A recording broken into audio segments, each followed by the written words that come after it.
Bismillahirrahmanirrahim. Assalamu alaikum, dear students. I welcome you to the next lecture of the Linux lecture series. I hope you must have practiced the shell commands in the previous lecture. If not, I strongly recommend that you should go back and please practice those commands and then start listing this lecture. Today in this lecture we will see some more shell commands. Okay, who am I? I'm Arif. I'm over here. Let me move on to this directory. Okay, fine. Right, gentlemen. There are a certain family of Unix commands which are called filters. A filter is a very small program in Unix or Linux that do one specific thing very efficiently. Normally these programs by default read from the standard input, process, and then send the output to stdout. And the most basic of these is the wc command. Let me see the man page to make it your habit. So wc is a command that print new line, word, byte counts for each file. You can view it in detail. So let me type wc and press enter. The wc program has started and it is waiting for an input from the keyboard. I say this is first line. We are studying wc command. Learning Linux is fun with Arif. Bye. So once you are done with this, you press Control D. You press Control plus D on the keyboard, which is the end of file character, and which says that you are done with the input. So once I have pressed Control D, the wc program terminates, process this data, and give you this output. And the output says that the input contains 4 lines, 17 words, and 88 characters. Sorry. WC can receive command line arguments, like for example I give it name of a file, passwd, and it says that this file contains 42 lines, 73 words, and 2348 and characters. If you just want to see the lines, you can give the -l option to wc. Okay, if you want to see the number of lines, words, and characters of more than 2 files at the same time, you pass more arguments to this file. For example, let me use the fstab file in the present working directory. I have a file prog1.c. So I have passed now the names of 3 files to this wc, and it gives me the output of these. So prog1.c do not contain anything. Okay, fine. So the next command which we are going to talk about is the sort command. Sort command receives a file name and displays the sorted lines of that file. By default it do the alphabetical sort. So let me see, do I have a file over here that I can work on? Let me move on to D2. Okay, fine. I think I have files for it. Let me see. Okay, friends.txt. So I have a file friends.txt, and I have displayed the contents of that file on the screen. It is comma separated list of the file names of my friends, with the name of the friend, comma, space, and then the city, comma, space, and then some number, suppose. So if I say sort friends.txt, so it has sorted this file alphabetically by the first character of the first word. You see F, J, R, S, W. If you want to sort in the reverse order, you can use the -r option with the sort command. You see it is sorted in the reverse order now. If your sorted file or your text file contains data like this in different fields and you want to sort this file according to this field instead of this field or column, so you give it an option -k2. So now you see it will sort this file according to this column: England, Gwadar, Lahore, Rawalpindi, Sargodha, not by this column. By default we assume K1 over here. If we sort it by the third column, suppose, you see it has sorted it with this column, but point to be noted over here, this is not numeric sort, this is again alphabetic sort. If you want to tell sort to carry out a numeric sort, so you use the option -n. I use the option -n as well as the K3, and I say that please sort this file numerically based on column 3. So what we get is 10, 27, 54, 83 and 100. So you can see the man page for further details on the sort command. The next command we are going to talk about is the grep command. Grep stands for General Regular Expression Processor. This command is used to filter lines of text containing or not containing a certain string. You can see the man page will use a basic grep command. Let's suppose I say grep, get hold of the string or the pattern Arif in a file whose name is @passwd. So this will open this file and just display those lines which contain this string, and of course it is case sensitive. If I say this, so we have A as well. Okay, if I say something like this, so it doesn't give you anything. So if you want to carry out a case insensitive search, so you can use a -i option. So this is case insensitive search. And if you want to display suppose those lines of this file which do not contain Arif, so you use an option -v. Now all those lines will be displayed which do not contain this pattern, this string. So there are a lot of lines which do not contain this string. Okay, so this was what grep is. The next command we are going to talk about is uniq. The default behavior of uniq is to suppress consecutive duplicate lines. Normally it is used to remove duplicate lines from a sorted file. Suppose we have a file. Do I have a file over here? Okay, I have a file uniq.txt. So this is a file which contains lines which are duplicated. For example, first two lines are duplicated. These two lines are not duplicated. Not duplicated. These two lines are duplicated, and this is another line which is duplicated with these lines. So if I call uniq on this file, what I get is the first two consecutive lines are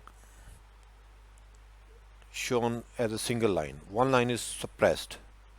Similarly, Kamal is bad, Kamal is bad. These two lines are again suppressed to a single line, and this Arif is shown. Let me give it an option -c. -c option tells you how many actual lines were there. So it says there were two lines containing Arif. I have reduced it to one, and one line, and two lines containing Kamal, and one line. Uh, if you just want that only the unique lines should be displayed, then you can use the -u option.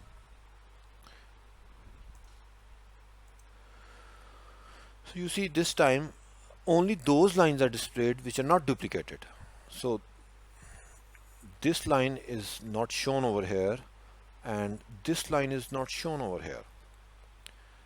And if you want to do the reverse part, that is, you want to just show those lines which are duplicated, so you see only the duplicated lines are shown. This is a very useful command that we will be using later in the script when we will be getting data from text files and removing the duplicates from them.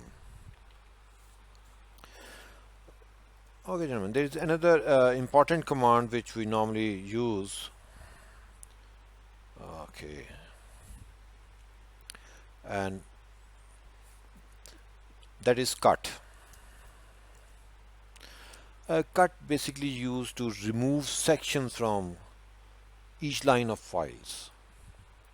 It is used to process files that stores data in the form of tables. For example, we know that a file, let's see, pass wd, this is a file that contains data in the form of columns 1, column 2. So there are different fields which are being displayed in front of you. The name of the user, probably its password information, its UID, its GID, its group, its personal information, its home directory, and the default shell, and so on. So there are files in our system in which the data is stored column separated or space separated or tab separated. So if you want to get the fields out of them, you can do that. For example, I say cut the first field of this file and display it to me. Oops. Okay, let me use this over here. So you see only the first column is displayed in front of you. Okay, let me make it simple for you. Okay, so we have a file f1 tab.txt. So this is a file that contains one line of information on each line, and this line shows you a number over here, then a tab, then the name, then a tab, then the city, and then tab, and then probably the telephone number of that person. And I just want to see this field, Arif Jamil, the name field, and suppose the telephone field. So what I will do is I will say cut with the field f2 and 4, f1 txt. So f2 comma 4 f1.txt. If they are tab separated, it should have shown me the data. Let me say f2 only, so it works fine. Let me say f2 to 4 only. The last column is not probably displayed, not being displayed properly. There is some problem with the last column. Probably the tab is not there. Remember, gentlemen, the cut command works fine with the files which are tab separated. If a file is not separating the fields with the tab, it is separating the fields with the space, cut command will not work like this. Suppose I have a file f2 space.txt. So this is a file which contains the same data, but this time there are space separated.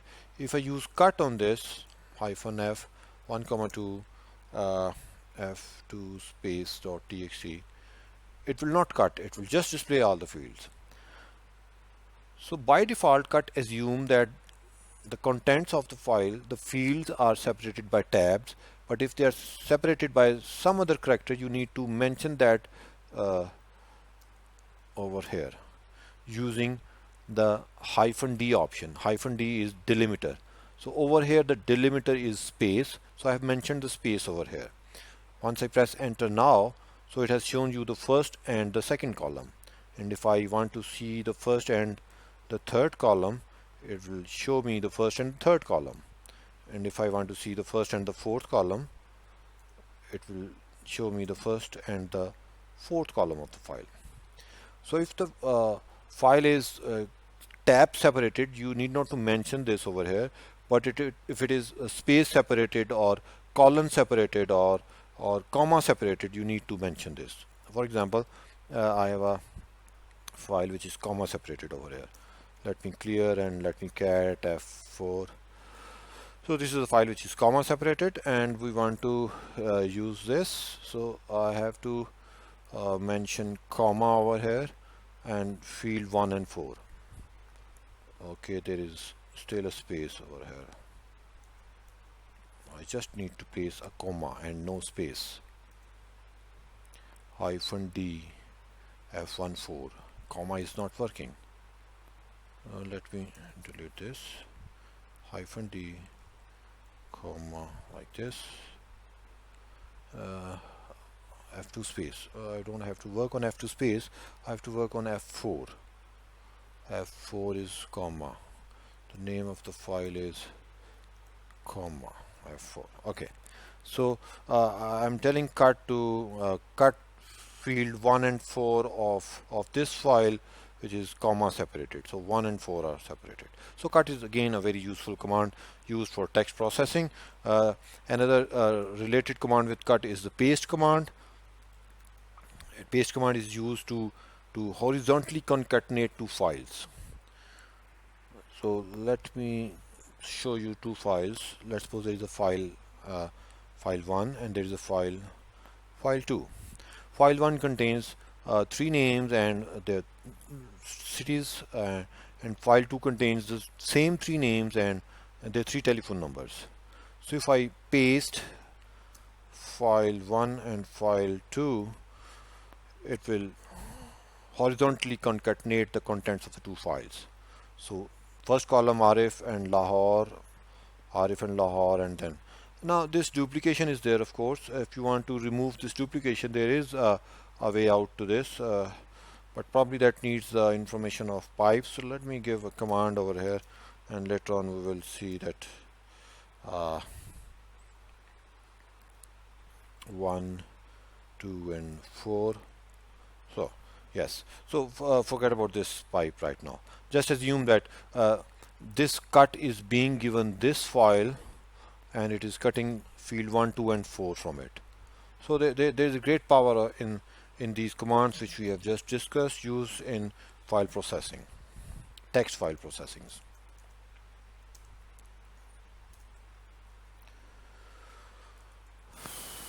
Okay, so next are 3 very important commands. The first is the common command COMM, the second is the compare command CMP, and third is the difference command, that is known as the diff command. These 3 Unix commands are used to compare contents of 2 files. If you want to compare contents of 2 text files, you can use these commands. They are again very useful and very powerful. Let me start with the comm command, and let me come in the comm directory. You can do comm and you can read out these details. They're simple. Examples are also there. You can use the examples. So let me do it for you. Let me cat sorted F1 file. So this is a file F1, sorted F2 file, and this is a file F2. So these are the 2 files. Comm command normally expect that the 2 files you are going to give it to this comm command, the common command, should be sorted. So I have already sorted these 2 files. What the output of comm command will be, it will compare the 2 sorted files, and it will find the lines that are identical in those 2 files. It will compare the 2 files, this file F1 and this file F2, line by line, and display the result in 3 columns. Let me run it first. comm sorted file f1, sorted file f2. Let me press enter. So it is showing the result in three columns. The column 1 contains these two lines, the column 2 contains just this one line, and column 3 contains these four lines. So column 1 contains lines which are unique in file 1. If you visually compare these two files, so the line which is unique in F1 is different in F1 and the second is not in F2. So different in F1 and not in F2. These are the two lines which are there in F1 but not in F2. So these are shown over here. Now this is the line in F2 which is not there in F1. Rest all the lines are there in F1. So the line that is unique in F2 is shown over here, and the lines which are common to both are shown over here. So comm command is used to show you the lines of a file which are common in both, which are unique in F1 in the first column and which are unique in F2 in the second column. So once you have done the comm, later you can of course cut it and use it to your own objectives. Anyway, if you use man comm, so you can see the different options. Let me use one or two options.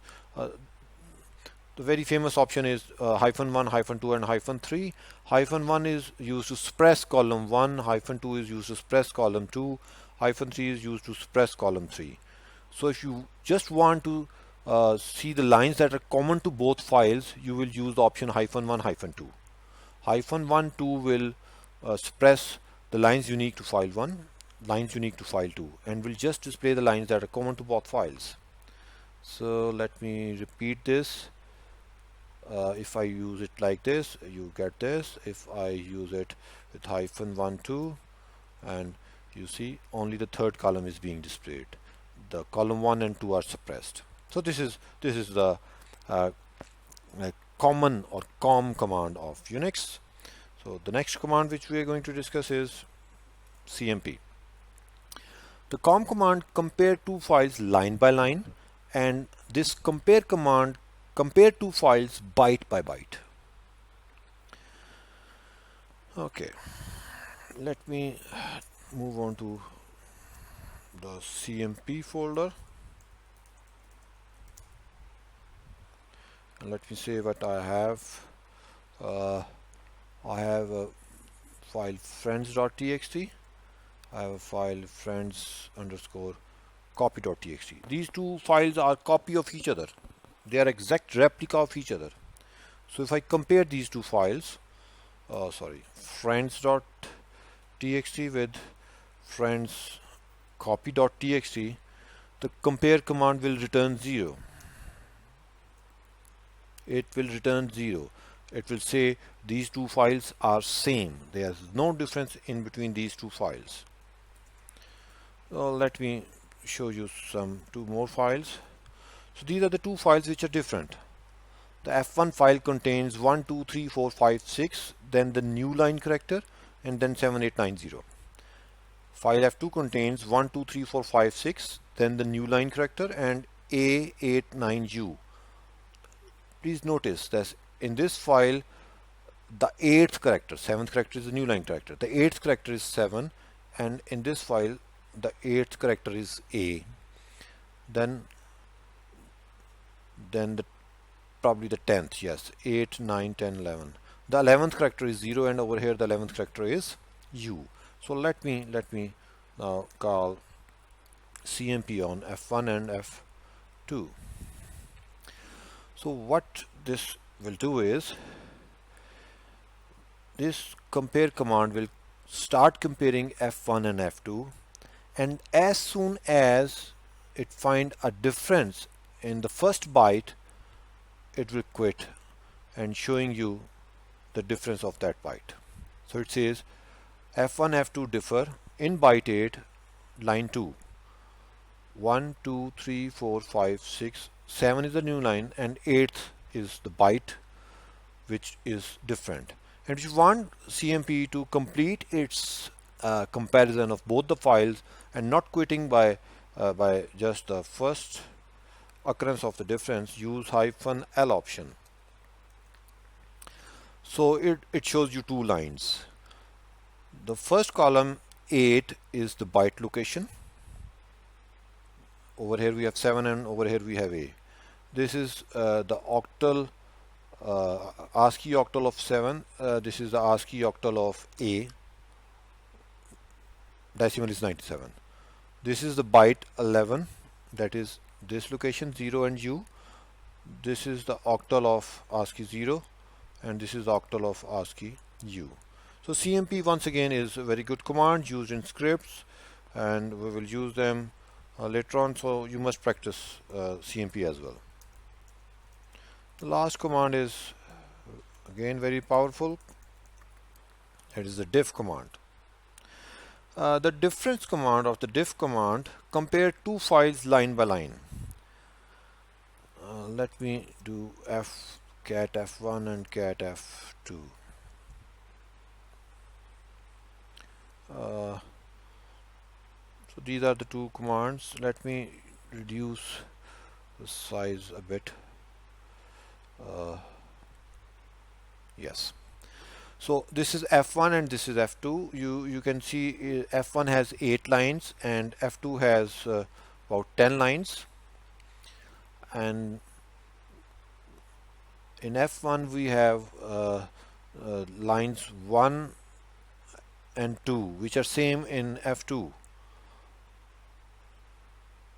The line 3 or F1 says X and Y. Over here it says Y and X.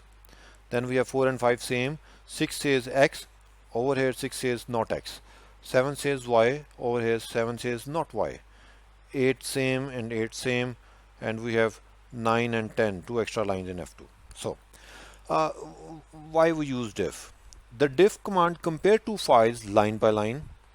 The first file is compared to the second file.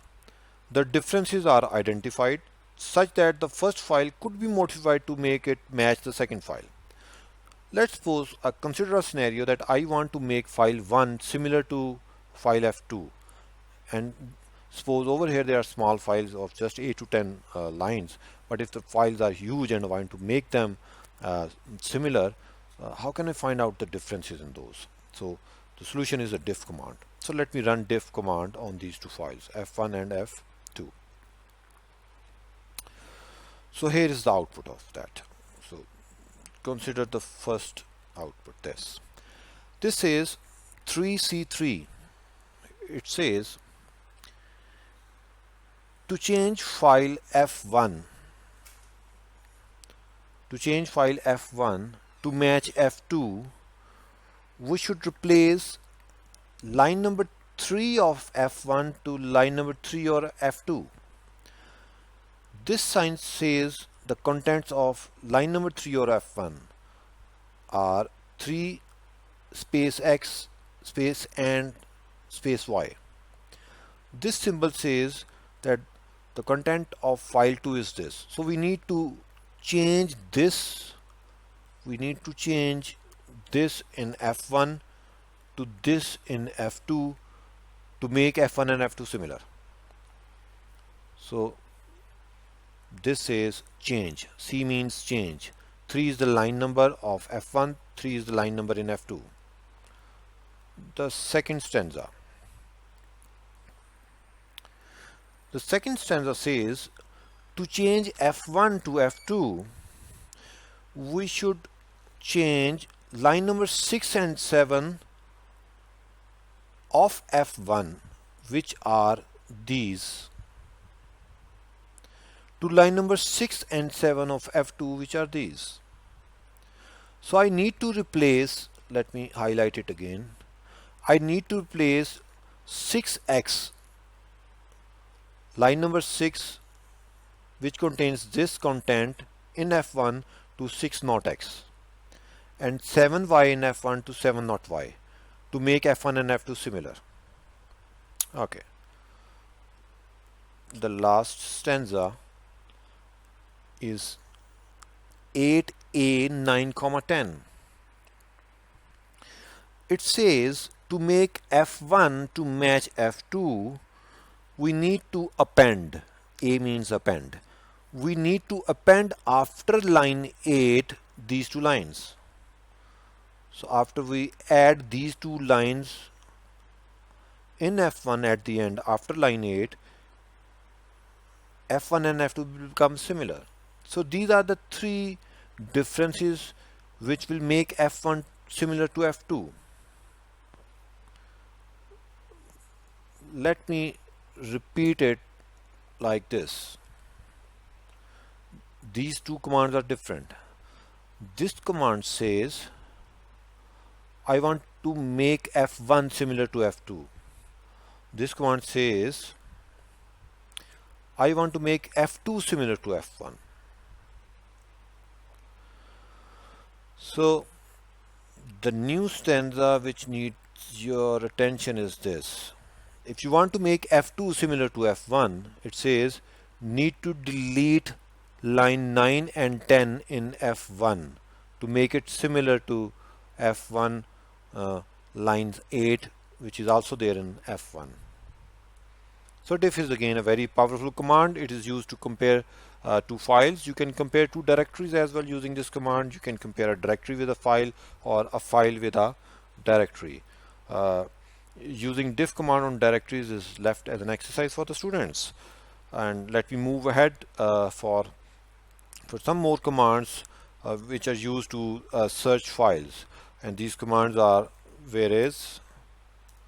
Let me write down the commands first, which, locate, and find. So these are the four basic commands that are used to search for files in your directory hierarchy. Whereas, let's suppose whereas, so it tells you the binary source and the manual location of this file. So whereas binary location of whereas is this, and the man location of whereas is this. Probably you might have seen that all the man pages are there in USR share man directory, and man 1 is basically the first section, and it contains all the man pages for those commands which are there in section 1. Okay. You can find out suppose the pass WD. So you see this is the binary file pass WD. This is a text file which is there in etc, contains configuration information, and this is the man page file, and we have the other man page versions of that files as well. So where is used to find the binary source and manual page files in your in your hierarchy, which probably we have seen this which command before as well. Which command just gives you the information about the binary files. Then finally locate. To find all file types by name, you use locate. So locate is locating this whereas, so it is over here as well, over here as well, and over here as well. So you can locate not only binaries, you can locate other files as well, like std io.h. For example, I want to find out in my system where are these files located. So locate, cp. So there are a lot of places where it is showing absolute path name of all those places where it is finding the string cp. So it might not be very useful for such commands. But anyway, locate is a bit quick because it searches for the files by reading one or more databases. It doesn't actually go through the directory hierarchy for searching the file, so it is fast than the find command.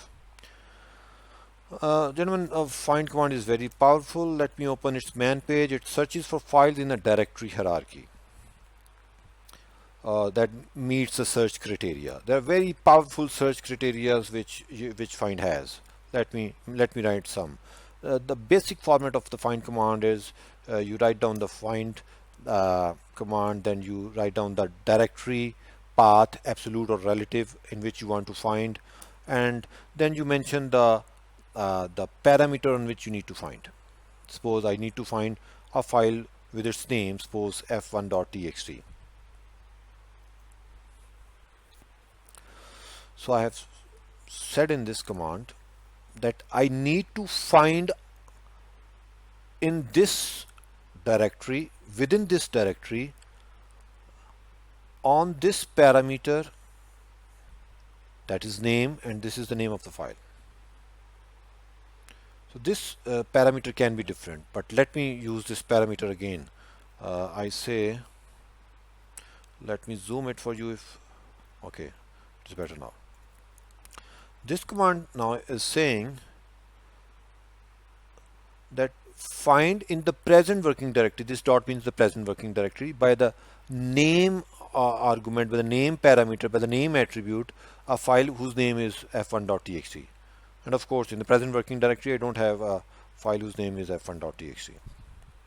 Let's suppose I say find in this directory a file whose by name whose name is cp. So it is not there in cp, usr bin. Let me find it in bin. Yes, it is in bin. Okay, so let me find suppose usr include a file whose name is let's suppose stdio.h. So these are the three files which are there in this directory, whose names are stdio.h. You can other than searching by the name parameter, you can search a file with the inode number, as we have already seen in the previous lecture that every file has an associated inode number. So find from, let's suppose, the entire directory hierarchy on attribute or parameter inode number whose name is 1 2 3 4 5 6. Let's suppose I don't know whether we have a file with the inode number this or not. So this is going to take time because it is searching in the entire directory hierarchy on this inode number. I don't want to wait on this, so let me press Ctrl plus C to exit this. Similarly, you can search a file based on its size. Suppose I say find all those files in present working directory whose size is let's suppose 1k, small k. Yes, so these are the files whose either 1k, and if I say 1m, so probably capital M. So these are the files whose size are 1m or greater than 1k. Okay. You can specify the range as well as far as the times is concerned. If you want to search for files based on the time, let me recall how can we find on time. Okay, yes. So if you want to search for times, there are three types of times we probably have discussed in the previous lecture. The M time, the A time, and the C time, modification time, access time, and the change time. So you can use these for your command. So if I say find the file in the in my, let's suppose, the home directory by M time, which let's suppose 50. So it says find out those files in the present working directory that are modified 50 days back. There is no file. 1 day back, they are files. And if I say I don't want to search the files this much days back, I want to search the file this much minutes back, so I say m min, suppose hyphen 10 minutes back. So these are the files which have been changed 10 minutes back. Okay, find. So I strongly recommend that you should please go through the main page of find command and learn a lot what you can on this. Okay, What we have in D3? Nothing. Okay, fine. So next is the last topic, that is archiving and compression of files. So archiving, by archiving I mean placing many files into one target file. Let's suppose that we have uh, some directories and some files in this directory, and I want to place all these files into a single file. So this is known as archiving. So the command that is used to do this is tar command, tape archive. The options that are passed to tar command, they are normally not followed by a hyphen.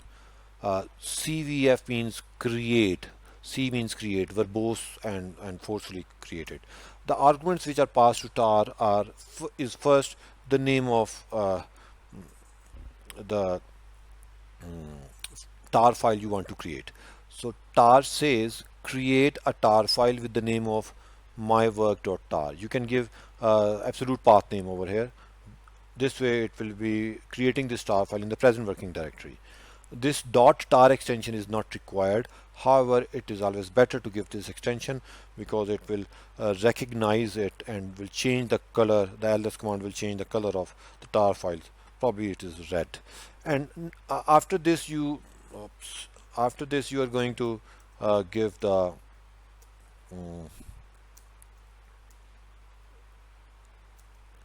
space separated list of the files and directories which you want to put in. So remember, after the option you are going to give the name of the tar file. So tar command is going to create a file whose name will be mywork.tar, which will be containing directory 1, contents of directory 1, contents of directory 2, file 1, file 2 and pass.wd. So you have seen it has created mywork.tar, ls-l. If I use this, you can see this contains the sum of all these and a bit more information as well on this file. And if you have a tar file and you just want to view what is there in this tar file, you can use tar xvf, not extract, tvf. T means just traverse mywork.tar. Let me shrink the size a bit so that you can view it in one screen. Okay, let me shrink it more and shrink it more and more and more and more. Okay, now so I have used tar tvf mywork.tar and all the contents of the files are shown over here. Remember, they are not extracted, they are just shown. Okay, let me move this mywork.tar to a directory temp.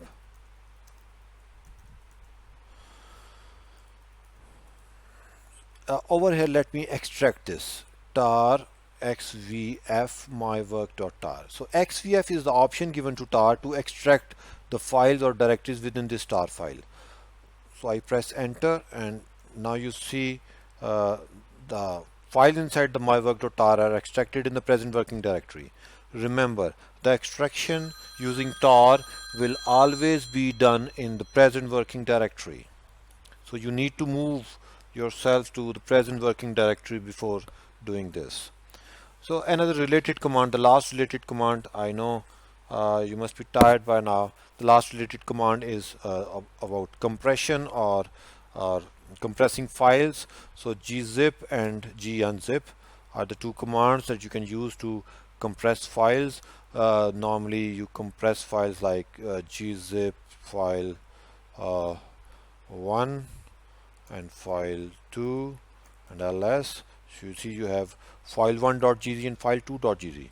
Remember, gzip command actually replaces file1 with file1.gz and it replaces file2 with file2.gz. The original file is replaced by the compressed file. On the contrary, tar doesn't replace, tar just archive those files, and actually files and directories still exist in the file system. You can gzip the tar files. Once you gzip the tar files, what you get is the tar balls, the famous tar balls in which the source systems, the source software source systems are delivered or distributed to the users. mywork.tar.gz. So gentlemen, there are other commands as well for compression. So I just have shown you gzip and gunzip, and if I sum up what we have done today is we have talked about the various commands starting from the word count wc command, the sort, grep and the uniq command. We have seen the cut and the paste command, and we have seen the three Unix commands used to compare the contents of two files, which are comm, compare, and the diff command. And for the searching, we have seen where is which, locate, and the find command. And in the end, we have talked about the archiving and compression of files using tar and gzip command. Gentlemen, hope this lecture was informative to you all. I strongly recommend that before moving on to the next lecture, please have a strong practice of these commands, review the main pages, prepare your notes. I wish you all the best, and good luck and happy learning.